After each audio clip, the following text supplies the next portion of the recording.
अस्सलाम वालेकुम, मैं हूँ शाहजेब खानजादा। पाकिस्तान डेमोक्रेटिक मूवमेंट कई माह बाद दोबारा फाल हुई है। हुकूमत को जल्द घर भेजने के दावे दोहराए जा रहे हैं। अपोजिशन इत्तेहाद ने गुज़िश्ता रोज सवात में जलसा किया, जहां एक बार फिर हुकूमत के जाने की पेशगोइयां की गई। PDM के सरबराह मौलाना फजलुर रहमान ने कहा कि इमरान खान के जाने के दिन करीब आ रहे हैं। इस नाजायज हुकूमत का खात्मा करके दम लेंगे। इमरान खान पाकिस्तान की सियासत का गैर जरूरी हिस्सा है। इमरान खान पाकिस्तान की सियासत का गैर जरूरी हिस्सा है। हुकूमत बनाने से पहले भी उसकी अहमियत नहीं थी और हुकूमत बनाने के बाद उसकी कोई अहमियत नहीं है। आज उसके जाने के दिन करीब आ गए हैं। अब आजमाए हुए हो, तुम चले हुए कारतूस हो, चला हुआ कारतूस दोबारा बंदूक में नहीं दिया जा सकता। लेकिन ये कोई पहला मौका नहीं है जब PDM रहनुमाओं ने इस हुकूमत के जाने का दावा किया है। इससे पहले हुकूमत के जाने की कई तारीखें दी जा चुकी हैं जो गुजर चुकी हैं। लेकिन हकीकत यह है कि 20 सितंबर 2020 को वजूद में आने वाली PDM को 9 महीने से ज़ायद हो चुके हैं। लेकिन इस दौरान हुकूमत कमज़ोर होने के बजाय मज़ीद मजबूत हुई है और PDM कमज़ोर हुई है। पीपल्स पार्टी बाहर हो गई है और साथ ही PDM में नून लीग से मरियम नवाज बाहर हो गई हैं। क़यादत अब शहबाज शरीफ कर रहे हैं। मरियम नवाज पसे मंजर पर चली गई हैं या फिर कर दी गई हैं। कैसे फिर PDM हुकूमत के लिए एक ख़तरा हो सकती है? हमारे साथ मौजूद है नून लीग के सीनियर रहनुमा राना सनाउल्लाह। राना साहब बहुत शुक्रिया। राना साहब, ना मरियम नवाज साहिबा ट्विटर पर एक्टिव थी, ना ही वो PDM में गई, ना ही कोई पार्टी के इजलास में नजर आ रही हैं इस तरीके से। तो वाज़ेह तौर पर शहबाज शरीफ साहब ने मरियम नवाज साहिबा को साइडलाइन कर दिया है। वही लीड करेंगे, वही तकारीर करेंगे, वही क़यादत करेंगे, वही प्रेस कॉन्फ्रेंस करेंगे। ये तयशुदा है कि पार्टी को पार्टी लीडर मियां नवाज शरीफ करेंगे और पार्टी प्रेसिडेंट के तौर पे जो है वो पार्टी की नुमाइंदगी यकीनन मियां शहबाज शरीफ साहब जो पार्टी के सदर हैं वो करेंगे। मियां जहाँ तक मरियम नवाज साहबा का तल्लक है तो उनका एक अपना रोल है, वो पार्टी का एसेट है। उन्होंने पार्टी के लिए बहुत ही मुश्किल वक्त में जब मियां शहबाज शरीफ साहब जेल में थे, हमजा शहबाज शरीफ साहब जेल में थे, मियां नवाज शरीफ साहब बैरून मुल्क थे, उन्होंने एक बड़ा मौसर रोल अदा किया, पार्टी को मुतहर्रिक किया, बल्कि पार्टी को जो है वो ज़िमनी इलेक्शन जो है वो जितवाए। तो उनका रोल एक अपनी जगह पे मौजूद है और वो अपना रोल जो है वो अदा करेंगी। जमात जो है ये जिस तरह से कतरे कतरे से दरिया बनता है, तो जमात जो है ये भी बहुत सारे लोग जब जमा होते हैं और एक मकसद के तहत जदोजहद करते हैं तो फिर वो जमात होती है। जमात को 1, 2 या 3 अफराद का नाम तो नहीं होता। तो इसलिए सभी का अपना रोल है। मरियम नवाज साहबा और मियां शहबाज शरीफ साहब के अलावा बाकी भी और पार्टी में लीडरशिप है जिनकी बड़ी अहमियत है, जिनका एक अपना रोल है, तो सभी अपना रोल जो है वो अदा करेंगे। वैसे मगर ये साथ क्यों नहीं हो सकता? मरियम नवाज साहिबा मुकम्मल खामोश क्यों होंगी? कल ट्वीट तक नहीं किया उन्होंने। अब इसकी तो एक वजह ये हो सकती है कि शहबाज शरीफ साहब की तकरीर में उन्हें कोई ऐसी चीज़ नज़र नहीं आई जिस पर उन्होंने सोचा इसमें से मैं ट्वीट करूँ, क्या तकरीर है ये, या फिर शहबाज शरीफ साहब ने उन्हें मुकम्मल तौर पर साइडलाइन किया है और कहा है कि मैं ही लीड करूँगा, मैं ही बयानियाँ बनाऊँगा, या फिर मरियम नवाज साहिबा ने चूज़ किया है कि अगर ठीक है आपने लीड करना है तो आप करें, मैं घर पर बैठती हूँ। ये नहीं हो सकता कि आप लीड करेंगे, उसके बाद आपने प्राइम मिनिस्टर बनने के ख्वाब देखने हैं और मैंने साथ कैंपेन करनी है। नहीं, दोनों ये चाहते हैं और इसमें कोई ऐसा मामला नहीं है। पार्टी को जहाँ जहाँ पे ज़रूरत होगी, अब एक जलसा है, जलसे में वहाँ पे सूबाई सदर मौजूद हैं, पार्टी के दीगर अहदेदारान मौजूद हैं और एक जो पार्टी के सदर हैं वो वहाँ पे मौजूद हैं। तो सभी का वहाँ पे जाके जमा होने का जो है वो कोई मकसद नहीं है। लेकिन जहाँ कहीं ज़रूरत होगी कि एक से ज़्यादा लोगों ने जो है वो पार्टी के किसी भी मकसद के लिए अपना अपना रोल अदा करना है, तो उसमें बाकी लोग भी करेंगे जो सीनियर लोग हैं, और मरियम नवाज शरीफ साहबा भी अपना रोल अदा करेंगी, हमजा शहबाज शरीफ साहब अपना रोल जो है वो अदा करेंगे। सब लोगों ने इतनी मुसीबतें उठाई हैं, इतने मुश्किल से मुश्किल हालात से होके गुजरे हैं, तो इसलिए तो नहीं गुजरे सारे कि जो एक आदमी जो है वो उसको हम जो है वो कहें कि वही जो है वो हर मुसीबत को जो है वो बर्दाश्त करे, फेस करे और बाकी सारे जो हैं वो आराम से घर बैठें। सभी इंशाअल्लाह ताला मैदान अमल में जो है वो अपना अपना रोल अदा करेंगे और इंशाअल्लाह ताला आने वाला जो भी इलेक्शन है या जो भी तहरीक है उसको बड़े मौसर तरीके से जो है सभी अपना रोल अदा करेंगे उसमें। मतलब मुझे बताइए, कल का जो जलसा है उसमें फिर नई हुकूमत के जाने की डेडलाइंस दे रहे हैं, खान साहब के हवाले से डेडलाइंस दे रहे हैं। पहले इतनी सारी डेडलाइंस दी हैं, एक भी हासिल नहीं कर सके, तो ये सीधा सीधा नहीं है। अब आपको भी पता है कि इलेक्शन अभी नहीं होने, 2023 में होने हैं, और आप अपने आप को सियासी तौर पर एक्टिव रखने के लिए, अपने सपोर्टर को एक्टिव रखने के लिए ये सारे के सारे जलसे कर रहे हैं कि जी सरगर्मी भी रहे, और क्योंकि इलेक्शन आप ना हो सकते हैं ना करा सकते हैं। देखिए, खुद को एक्टिव रखना भी ज़रूरी है और लोगों को भी जो है वो पूरी तरह से सूरत हाल से आगाह रखना जो है वो भी उतना ही ज़रूरी है। सियासत इसी चीज़ का जो है वो नाम है। और इससे पहले हमने जो जलसों और रैलीज़ का मरहला जो है वो किया, उसके बाद हमें पूरा यकीन था कि अगर लॉन्ग मार्च का मरहला जो है उसको हम करते और लॉन्ग मार्च के नतीजे में पूरी अपोजिशन जो है वो पार्लियामेंट से बाहर आ जाती, तो इसी साल जो है वो फ्री फेयर इलेक्शन जो है वो कौम को मिल जाते और शायद इस वक्त हम जो है उस इलेक्शन की कैंपेन में होते। लेकिन बहरहाल अब उसके ऊपर पछताने का या उसके ऊपर जो है वो किसी को ज़िम्मेदार ठहराने का फ़ायदा कोई नहीं कि उसमें जो है वो दो पार्टीज़ ने जो है वो अपना मौक़िफ़ इख्तियार किया और वो मरहला जो है वो ना आ सका। अब भी जो हमने जो है वो एक सिलसिला शुरू किया है आवाम से राब्ते का, तो आगे चल के कोई एक मौका ऐसा आ सकता है कि जब पार्टी लीडरशिप महसूस करे हम दोबारा जो है वो लॉन्ग मार्च की तरफ बढ़ें, दोबारा जो है वो इस्लामाबाद में आके जो है वो धरना दें। ये सारे ऑप्शन जो है ये खुले हैं। राज़ब, ये फिर नहीं, ये आप अपने वोटर सपोर्टर को नई उम्मीद दे रहे हैं। पहले आपने कहा था कि लॉन्ग मार्च, और मौलाना ने कहा कि लॉन्ग मार्च का बगैर इस्तीफों के फायदे नहीं है, इसलिए आप लोगों ने लॉन्ग मार्च नहीं किया, पीपल्स पार्टी को नाराज़ किया। अब आप फिर कह रहे हैं लॉन्ग मार्च हो सकता है। आप नहीं करेंगे लॉन्ग मार्च, और अगर इस्तीफे नहीं देंगे तो लॉन्ग मार्च का कोई फायदा नहीं होगा, और अगर इस्तीफे देंगे तो बाई इलेक्शन हुआ तो तहरीक इंसाफ और पीपल्स पार्टी का पंजाब में फायदा हो जाएगा, जो आप लोग कह चुके हैं। तो ना आप लॉन्ग मार्च करेंगे ना आप इस्तीफे देंगे। लॉन्ग मार्च करेंगे तो हुकूमत नहीं गिरा पाएंगे बगैर इस्तीफों के। देखें, यकीनन हम जो है वो इससे पहले भी पूरी अपोजिशन को हम इसीलिए चाहते थे कि पूरी अपोजिशन जो है वो विड्रॉ करे असम्बलियों से, ताकि गवर्नमेंट जो है वो ज़िमनी इलेक्शन ना करवा सके। अब भी अगर हालात ऐसे हो जाते हैं और हम इस बात को इंश्योर कर लेते हैं तो बिल्कुल हम इस्तीफ़े देंगे, लेकिन उसके लिए इस्तीफ़े देने के बाद फिर ज़िमनी इलेक्शन तो नहीं होगा। फिर ज़िमनी इलेक्शन अगर होगा तो फिर हम इतनी ताकत हासिल करने के बाद ही इस्तीफ़े देंगे ताकि ज़िमनी इलेक्शन जो ना हो सके। और मैं ये आपको बात बता दूं कि ये दिसंबर 2021 तक है, 22 का साल चढ़ेगा तो फिर इलेक्शन का जो है ना वो नकारा जो है वो बच जाएगा। और ये वज़ीर-ए-आज़म जो नारे लगा रहे हैं ये इलेक्शन बजट हमें मालूम हो रहा है और ये भी इलेक्शन की तैयारी कर रहे हैं। हो सकता है कि ये 23 की बजाय जो है वो 22 के अवाइल में ही ये इलेक्शन की तरफ जाएं। तो इसलिए हम अपनी तैयारी जो है वो अपने तौर पे जो है हमने भी शुरू कर दी है और इंशाल्लाह देखते हैं कि आगे वक्त जो है वो किस तरह के हालात को जो है वो लेके आगे बढ़ता है। बहुत शुक्रिया असर साहब, हमारे साथ मौजूद थे। दिसंबर 2021 तक का टाइम तो खुद ही दे गए हैं और फिर खुद ही कह रहे हैं अगर हुकूमत इलेक्शन कराएगी, यानी कि अपोजिशन की कोई नहीं नज़र आता कि ऐसी ताकत है कि वो हुकूमत को गिरा पाएंगे। प्रोग्राम में आगे बढ़ते हैं। अमरीकी अफवाज की अफगानिस्तान से वापसी का अमल तेज़ी से जारी है, जबकि इतलात आ रही है कि अमरीकी फोर्सेस के इनखला का अमल अमरीकी सदर जो बाइडन की 11 सितंबर की डेडलाइन से पहले ही मुकम्मल हो जाएगा। लेकिन इस वक्त सिर्फ अमरीकी अफवाज ही नहीं बल्कि खुद अफगान शहरी भी अफगानिस्तान छोड़ने की तैयारी कर रहे हैं। काबुल में पासपोर्ट ऑफिस पर अवाम का रश लग गया है जो अफगानिस्तान से निकलने के लिए कोशिशें कर रहे हैं। जैसे जैसे अमरीकी अफवाज अफगानिस्तान से निकल रही हैं उतनी तेज़ी से अफगानिस्तान के कई इलाके अफगान तालिबान के कंट्रोल में आ रहे हैं। इतवार के रोज़ तालिबान ने अफगानिस्तान के जनूबी सूबे कंधार के एक और इलाके पर कब्जा कर लिया है, जबकि तालिबान का कहना है कि अब वो मुल्क के तकरीबन 400 अजला में से 1/4 हिस्सा कंट्रोल करते हैं। क्या मामला है, नुमाइंदा जियो न्यूज़ एजाज सैयद इस वक्त काबुल में ही मौजूद हैं, उनसे जानते हैं। बहुत शुक्रिया एजाज सैयद। ज़रा आपसे जो गुफ्तगू हुई हमारी उस हवाले से बताइएगा कि क्या खौफ का माहौल है काबुल में, इस वक्त क्या माहौल है?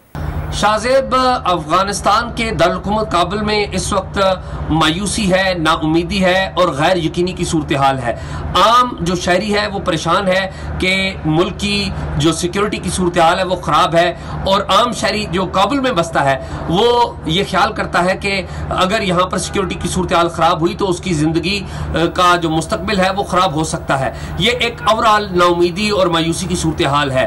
दूसरी बात यह है शाहजेब कि अमरीका की तरफ से जो मुआहदा हुआ है तालिबान के साथ, उसके बाद अमरीकी हुकूमत जो मौजूदा हुकूमत है उसके साथ फौजी हवाले से कोई ताउन नहीं करेगी अमली तौर पर पार्टिसिपेट करके, क्योंकि वो मुआहदा जो कतर में हुआ था फरवरी 2020 में, उसमें वाज़ेह तौर पर ये बातें तय कर ली गई थी और कुछ बैकडोर पार्लेज में भी बातें तय की गई हैं जो कि फिलहाल सामने नहीं लाई गई। तो अमरीकी तो बराह रास्त जंग में हिस्सा नहीं लेंगे अगर काबुल पर किसी किस्म का कभी भी कोई हमला हुआ। हाँ, जो काबुल में वफाकी हुकूमत है इनकी, जो इनकी मरकज की हुकूमत है, इसके पास फौज है और फौज को जो असला है और गोला बारूद इनके पास है, जो इक्विपमेंट इनके पास है वो बड़ा जदीद है।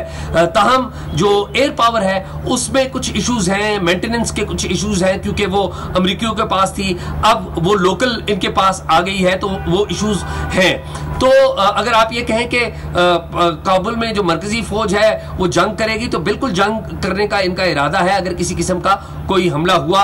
लेकिन आप ये कहें कि कोई फॉरेन फोर्स इनका साथ देगी, तो अमेरिका तो इनका साथ फिलहाल देता हुआ अमली तौर पर नजर नहीं आ रहा। ये बताइएगा, पाकिस्तान ने पूरी कोशिश की तालिबान को डायलॉग की टेबल पर लेकर आए, फिर अमेरिका ने इनखला का ऐलान कर दिया, तो उसकी वजह से जाहिर है बात आगे नहीं बढ़ सकी। पाकिस्तान के वज़ीर आज़म भी ये बात कह चुके हैं। वहाँ जो अफगान अवाम है उनसे जब आपकी बात होती है, वो पाकिस्तान के किरदार को कैसे देखते हैं? क्योंकि जाहिर है वहाँ की जो हुकूमत है उसकी तरफ से एक बहुत मनफी बयानिया रहा है।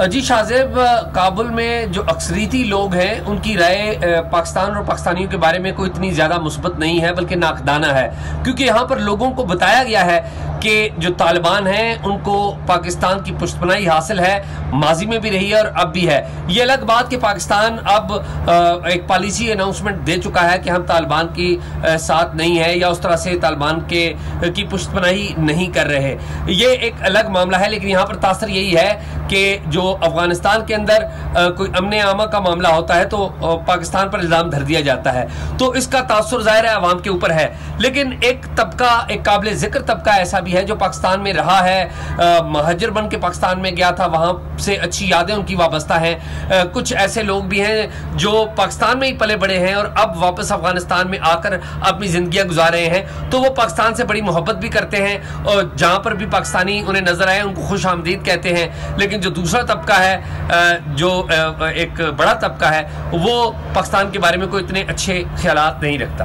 बहुत शुक्रिया। सेहत की गुफ्तगू आपने सुनी। प्रोग्राम में ब्रेक शामिल करते हैं, एक और आम बात करेंगे।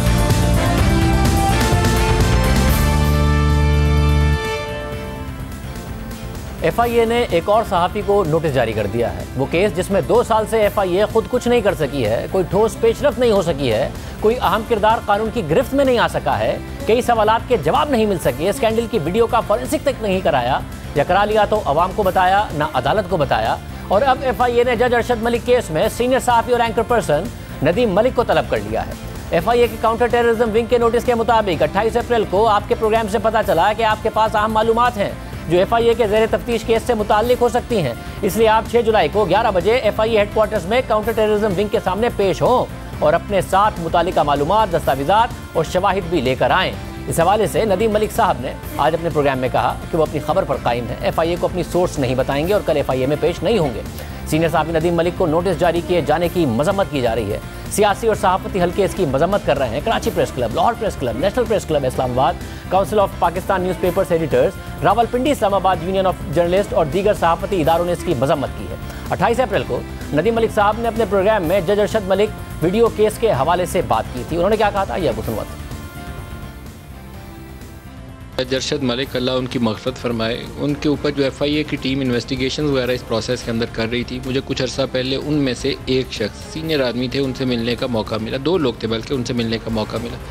उन्होंने मुझे मज़े की एक बात बताई। मैं पूरी तफसील तो ऑन एयर बता नहीं सकता कि उसमें कुछ हमारे बड़े ताकतवर अदारों के 1 या 2 लोगों के नाम आते थे। मैं पूरी तक कहानी नहीं बता सकता, लेकिन उनकी अगर मैं कहानी को सामने रखूँ तो उससे ये तासुर मिलता है कि एक वीडियो थी 30 साल पुरानी जज अरशद मलिक की।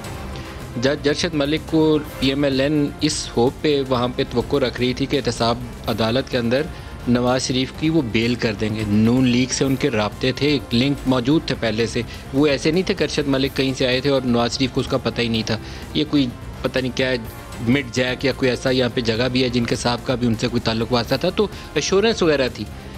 दूसरी पार्टी जिसका मैं नाम नहीं ले रहा, मेरे ख्याल में बहुत सारे लोग अंडरस्टैंड कर सकते हैं, उनके हाथ में वो 30 साल पुरानी वीडियो आ गई और वो वीडियो काबिल एतराज़ वीडियो थी। और उस काबिल एतराज़ वीडियो को 30 साल पहले जब वो मुल्तान में पोस्टेड थे उस वक्त रिकॉर्ड किया गया था। उसमें उनके साथ कोई और शख्स भी मौजूद थे और पूरी वीडियो रिकॉर्डिंग मौजूद थी। जज साहब को तलब किया गया एक कॉन्स्टिट्यूशन एवेन्यू में एक जगह के ऊपर, उनको बताया गया कि ये वीडियो भाई ये देखो, अगर तो सीधे हाथी केस का फ़ैसला करते हो तो ठीक है, नहीं तो फिर ये वीडियो मंजर आम पर आ जाएगी। उनको यकीन दहानी कराई कि तुम फैसला करो तो तुम्हारा काम हो जाएगा। जज ने जाकर अरशद मलिक ने फैसला सुना दिया, नवाज शरीफ की नाहली होगी। ये मैंने जो बातें उन्होंने सुनाई एज इट इज़ मैं आपको बयान कर रहा हूँ। सच और झूठ का वजन उन दोनों लोगों के ऊपर बहुत जिम्मेदार सीनियर लोग थे। ये वो केस है जिसमें अब तक FIA कोई ठोस पेशरफ्त नहीं कर सकी है। एक एक करके गिरफ्तार मुल्जिमान रिहा हो गए और केस के मरकजी मुल्जिम को भी अदालत ने जमानत पर रिहा कर दिया। आज से तकरीबन 2 साल पहले 6 जुलाई 2019 को मरियम नवाज ने नून लीग की क़यादत के साथ प्रेस कॉन्फ्रेंस की। इस्लामाबाद की एहतसाब अदालत के उस वक्त के जज अरशद मलिक मरहूम की ऑडियो और वीडियो जारी की और इल्ज़ाम लगाया कि जज अरशद मलिक ने दबाव में आकर साबिक वज़ीर आज़म नवाज शरीफ को सज़ा सुनाई। मगर साथ ही जज अरशद मलिक ने नून लीग पर इल्ज़ाम लगा दिया कि नून लीग ने उन पर नवाज शरीफ के हक़ में फैसला देने के लिए दबाव डाला, रिश्वत की पेशकश की और धमकियाँ दी। जज अरशद मलिक ने यह भी तस्लीम किया कि उनकी एक वीडियो है जिसकी बुनियाद पर उन्हें ब्लैकमेल करने की कोशिश की गई। FIA ने 16 जुलाई को जज अरशद मलिक की दरख्वास्त पर FIR दर्ज की और तहकीकात का आगाज़ कर दिया और हुकूमत ने इस वीडियो की फॉरेंसिक कराने का ऐलान कर दिया। मगर फिर वीडियो का फॉरेंसिक नहीं कराया गया। फिर नून लीग के इल्ज़ाम के मुताबिक कराया गया तो सामने नहीं लाया गया। बाद में इस वीडियो के अहम किरदार नासिर भट्ट ने हमारे प्रोग्राम में दावा किया कि उन्होंने वीडियो की फॉरेंसिक खुद करा ली है। मगर फिर क्या हो रहा है, आप खुद देख लें कि मैं इंसाफ के लिए धक्के खा रहा हूँ, एम्बेसी में जाता हूँ, वो मुझे ये तो दे देते हैं जी कि ये आपके वारंट हैं, लेकिन मेरी वीडियो और ऑडियो की फॉरेंसिक जो रिपोर्ट है उसको टेस्ट नहीं कर रहे। मैं हाई कोर्ट तक गया था, बाद में मेरे मुकला पेश होते हैं भुट्टा साहब, लेकिन फिर भी वो इस चीज़ को कंफर्म नहीं करें कि उस चीज़ को टेस्ट करें, क्योंकि उनको पता है कि ये चीज़ ओरिजिनल है। इसी तरह FIA की तहकीकात में भी कोई ठोस पेशरफ नहीं हुई, बल्कि इस केस के हवाले से सियासी इंतकाम की बातें होने लगी। साबिक DG FIA बशीर मेमन ने हमारे प्रोग्राम में बताया कि वीडियो केस में उन्हें दहशतगर्दी का मुकदमा बनाने का कहा गया था। वो जो जज वीडियो स्कैंडल में उन्होंने प्रेस कॉन्फ्रेंस की थी, उसमें भी कहा था कि टेररिज्म होना चाहिए। मतलब इस तरह के मुतालबात थे जो कि मतलब मैं उनको ये नहीं कहता था कि वो, मैं कहता था कि जी वेयर द लॉ, की तो हम काम करेंगे ना। बशीर मेमन ओहदे से हट गए। इसके बाद वाजिद ज़िया को DG FIA तैनात किया गया। नून लीग ने उस वक्त इल्ज़ाम लगाया कि जब से वाजिद ज़िया FIA के नए DG तैनात हुए हैं और शहजाद अकबर को दाखिला का इजाफी चार्ज दिया गया है, उनके खिलाफ कार्रवाइयों में तेज़ी आ गई है। नून लीग के रहनुमाओं की तलबी हो रही है। इसी तरह जज अरशद मलिक की शिकायत पर FIA ने मुल्जिम मियाँ तारिक महमूद को गिरफ्तार किया, क्योंकि उन पर जज अरशद मलिक ने इल्ज़ाम लगाया था कि मियाँ तारिक महमूद ने मुल्तान में उनकी वीडियो बनाई थी और फिर उस वीडियो से उन्हें ब्लैकमेल किया गया और फिर ये वीडियो मियाँ तारिक महमूद ने नून लीग की क़यादत को दे दी, जिसके बाद नून लीग की क़यादत ने उन पर दबाव डाला, रिश्वत की पेशकश की और ब्लैकमेल किया। मगर गुज़िश्ता साल 2 जून को इस्लामाबाद हाई कोर्ट ने मुल्जिम मियाँ तारिक को भी जमानत पर रिहा कर दिया और अपने फैसले में लिखा कि अदालत के बार बार सवाल करने के बावजूद तफ्तीशी अफसर मुल्जिम मियाँ तारिक के जुर्म में मुलव्विस होने से मुताल्लिक मवाद पेश ना कर सके। इसके अलावा FIA ने जज अरशद मलिक की शिकायत पर नासिर जजुआ, गुलाम जिलानी और खुर्रम रसूल को भी गिरफ्तार कर लिया था। इन तीनों अफराद पर जज अरशद मलिक ने ब्लैकमेल करने और दबाव पर डालने का इल्ज़ाम लगाया, मगर फिर खुद FIA ने अपनी रिपोर्ट में बताया कि इन तीनों के खिलाफ शवाहिद नहीं मिले, जिसके बाद अदालत ने इन तीनों को भी बरी कर दिया। बाद में FIA ने इंसदादी दहशतगर्दी की अदालत से इन तीनों अफराद की दोबारा गिरफ्तारी की दरख्वास्त की कि साइबर क्राइम की अदालत से रिहाई के बाद FIA ने दोबारा से तहकीकात करनी है, इसलिए इन्हें दोबारा गिरफ्तार करने की इजाज़त दी जाए, मगर अदालत ने यह दरख्वास्त मुस्तरद कर दी।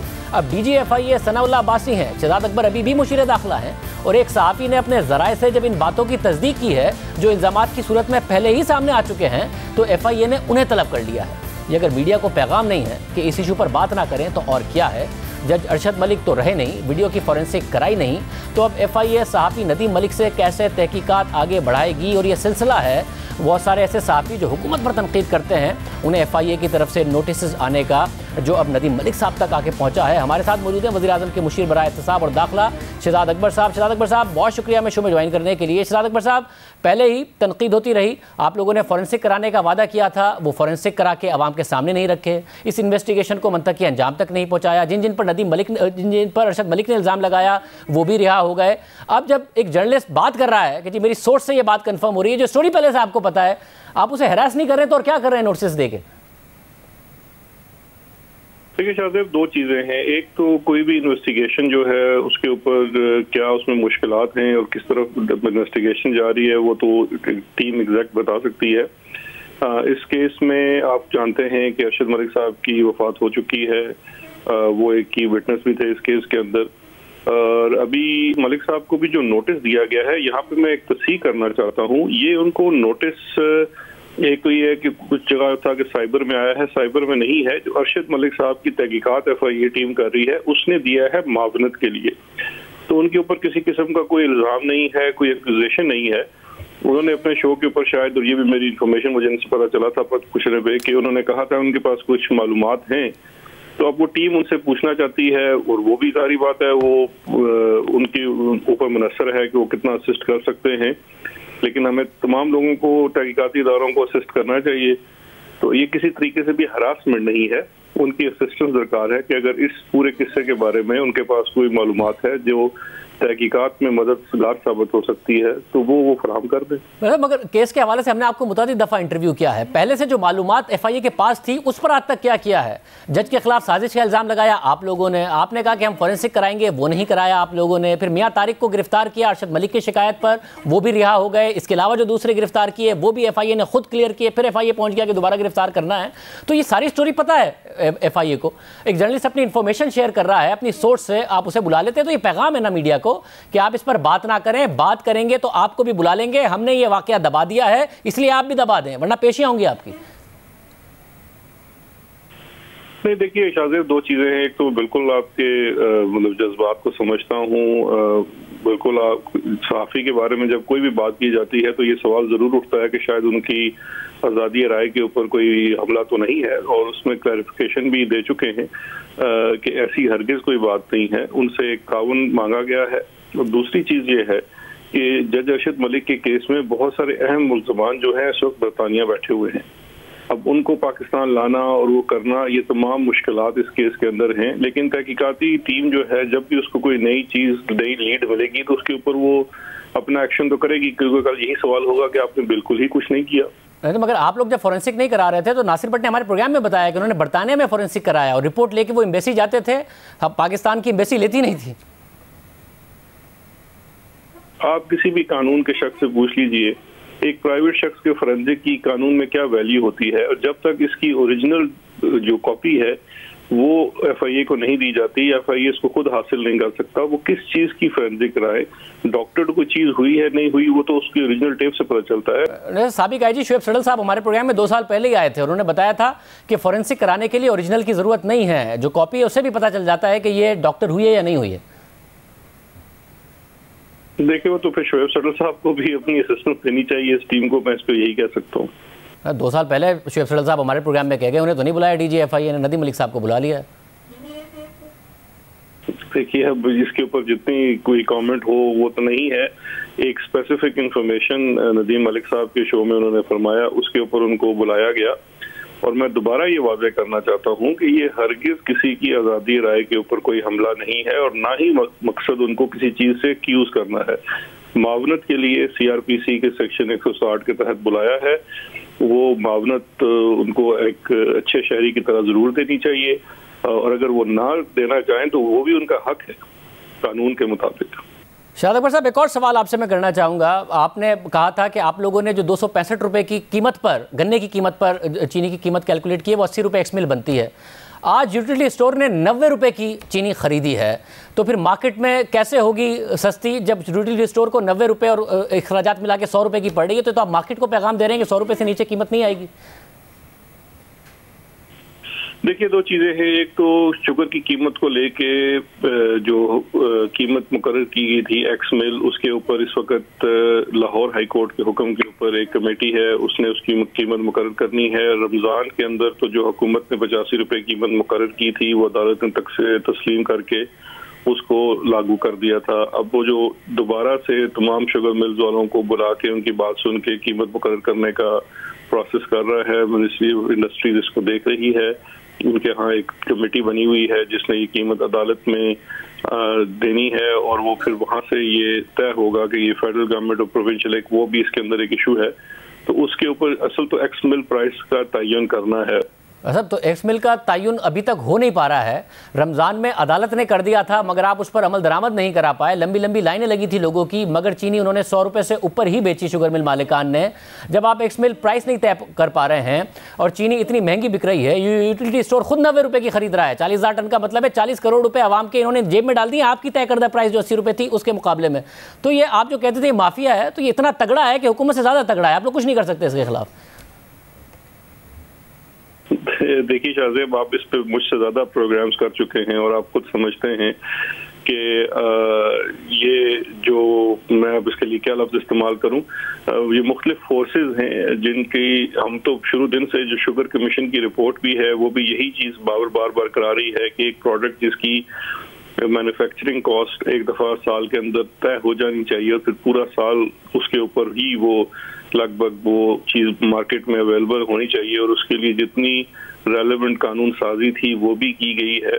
ऐसा मगर शराब साहब ये नहीं कर सकती हुकूमत कि यूटिलिटी स्टोर 90 रुपए की खरीदे, उसे खुद 100 रुपए की पड़े और आप रिटेलर और होलसेलर पर छापे मार रहे हो कि सस्ती बेचो। वो कैसे सस्ती बेचेगा? देखिए, मेरे इल्म में नहीं है यूटिलिटी स्टोर ने किस प्रोसेस के तहत 90 रुपए में चीनी खरीदी है, लेकिन ऑफ कोर्स जब एक दफ़ा एक्स मिल प्राइस मुकर्रर हो जाती है तो फिर उसी प्राइस के ऊपर ही चीनी खरीदी जाएगी। बहुत शुक्रिया शहज़ाद अकबर साहब हमारे साथ मौजूद थे। एक और खबर बात करेंगे ब्रेक के बाद।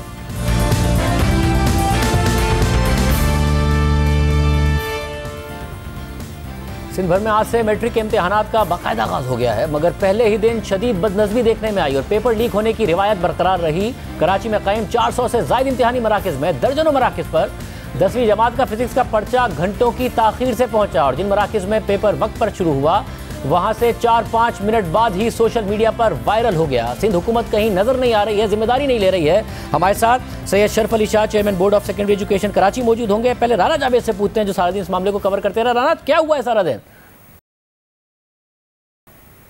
जी बिल्कुल शाह साहब, आज जब मैट्रिक के पेपर्स का आगाज़ हुआ सिंध भर में और कराची में जब 9:30 बजे पेपर शुरू हुआ तो सबसे पहले ये शिकायत सामने आई कि 9:34 पर यह पर्चा सोशल मीडिया पर दस्तियाब था और तमाम जगह ये मौजूद था। दूसरी शिकायत पर आना शुरू हुई मुख्तलिफ इम्तिहानी मराकज़ से कि पर्चा वहाँ नहीं पहुँच पाया और ये कुछ मिनट का वक्त था, लेकिन बढ़ते बढ़ते 2, 2.5 और 3 घंटे तक कराची के मुख्तलिफ इलाकों में बर वक्त इम्तिहानी मराकज़ पर पर्चा नहीं पहुँच सका। न सिर्फ दूर दराज के इलाके बल्कि नॉर्थ नाज़ाबाद और नाज़ाबाद जहाँ मैट्रिक बोर्ड वाक़ है वहाँ पर भी घंटों पर्चा लेट हुआ है, जिसकी वजह से एक नुकसान ये हुआ कि जो पर्चा 9:34 पर आउट हो चुका था वो हलशुदा बच्चों को पेपर शुरू होने से पहले बाद इम्तिहानी मराकज़ में मिल चुका था। दूसरा वाक़या ये हुआ कि जो मुख्तलिफ इम्तिहानी मराकज़ थे वहाँ पर मोबाइल का खुला इस्तेमाल रहा और तलबा नकल करते रहे, कोई सख्ती नज़र नहीं आई। 2 इम्तिहानी मराकज़ तो ऐसे हैं जिसके बारे में हमें प्रिंसिपल ने तस्दीक की है। एक तो बिहार कॉलोनी का गवर्नमेंट गर्ल्स स्कूल है कि वहाँ पर जब पर्चा नहीं पहुँचा तो फिर असिस्टेंट कमिश्नर जो थे वो मौजूद थे और उन्होंने पेपर मुलतवी करने का ऐलान किया। तो ये सूरत हाल शहर भर में रही है और मैट्रिक बोर्ड इंतजामिया का कहना है कि इस तमाम वाक़े के ज़िम्मेदार जो है वो मैट्रिक बोर्ड की जो सेंट्रल कंट्रोल ऑफिसर थे वो थे, जिनकी नाअहली की वजह से आज ये सारा मामला पेश आया और इनके खिलाफ कार्रवाई की जाएगी। और सर चेयरमैन भी मौजूद हैं। शरफ अली शाह साहब, आप चेयरमैन बोर्ड हैं, आप बताइएगा, चीटिंग का तो हम सुनते ही थे मगर घंटों घंटों पेपर नहीं पहुँच रहा है, तलबा को मिलने से पहले सोशल मीडिया पर वायरल हो रहा है, ये क्या हो रहा है? हाँ जनाब, एक्चुअली जो है वो हमारे जो है 443 इम्तिहानी मराकज़ थे, जिसमें से जो है वो 38 सेंटर ऐसे थे जहाँ पर जो है वो पर्चा देर से पहुँचा। उसके पर्चे की एक वजह जो अब तक समझ में नहीं आई वो ये हमारे बोर्ड के जो है वो CCO होते हैं, सेंट्रल कंट्रोलिंग ऑफिसर, जो सेंटर को कंट्रोल करता है, वो टीचर्स में से होते हैं। तो वो आए नहीं पेपर्स उठाने, जिनको हम हब बनाते हैं सेंटर, जहाँ से 11 हब बनाए हुए थे कराची में जो क्लोज पढ़ते थे, जहाँ से क्वेश्चन पेपर उठा के उन्होंने सेंटर में पहुँचाने थे।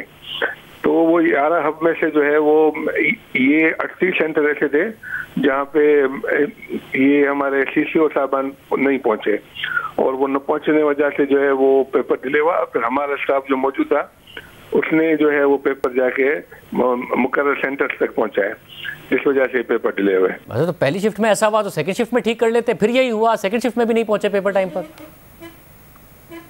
वही जैसे मैंने कहा कि कंस्पायरेसी मुझे लगती है कि CCO ने प्रॉब्लम क्रिएट किया है।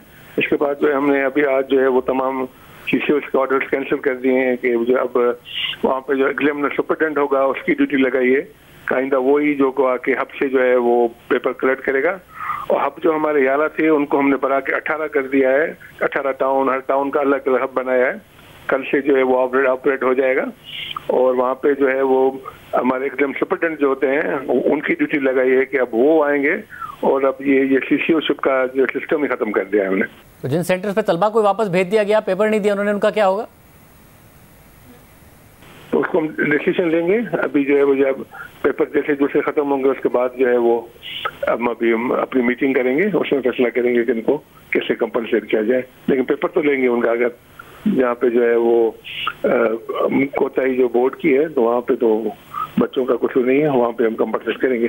साहब, सिंध में क्यों दीगर सूबों के मुकाबले में ज़्यादा बदइंतजामी नज़र आती है? पेपर का लीक हो जाना, टाइम पर ना पहुँचना, ये सारे के सारे मामला, चीटिंग क्यों इतनी ज़्यादा होती है? और बजाय इसके चीज़ें बेहतर हो, ख़राबी क्यों होती हैं?